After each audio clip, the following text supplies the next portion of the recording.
டே 1 first half பார்த்தீங்கன்னா, ஆக்ரா ஃபோர்ட்டுக்கு போனோம். 10:30க்குலாம் reach ஆயிட்டோம். 1:30 வரைக்கும் அங்க தான் இருந்தோம். ஆன்லைன்ல என்ட்ரி டிக்கெட் எடுத்தாச்சு.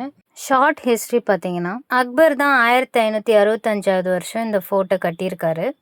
இந்த ஃபோர்ட்ட கட்டி முடிக்கிறதுக்கு 8 வருஷம் ஆச்சு. அதுக்கப்புறம் ஜஹாங்கீர், ஷாஜகான் இந்த ஃபோர்ட்ட வந்து நல்லா எக்ஸ்பேண்ட் பண்ணாங்க. ஷாஜகான் டைம்ல தான் ஒயிட் மார்பிள் பேலஸ் ஒர்க் அதிகமாச்சு.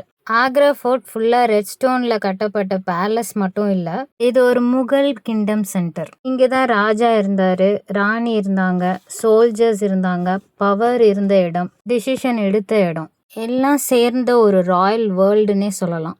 ஆனா இந்த இடத்துல தான் ஷாஜகான் அவரோட லாஸ்ட் ஃபியூ இயர்ஸ் ஹோம் அரெஸ்ட்ல வாழ்ந்தாரு. அவரோட மகன் அவுரங்கசீப் அவரையே இந்த ஃபோர்ட்ல அடைச்சாரு. வெளியே போக அனுமதி இல்லை. ஆனா ஒரு விஷயம் தான் இருந்துச்சு.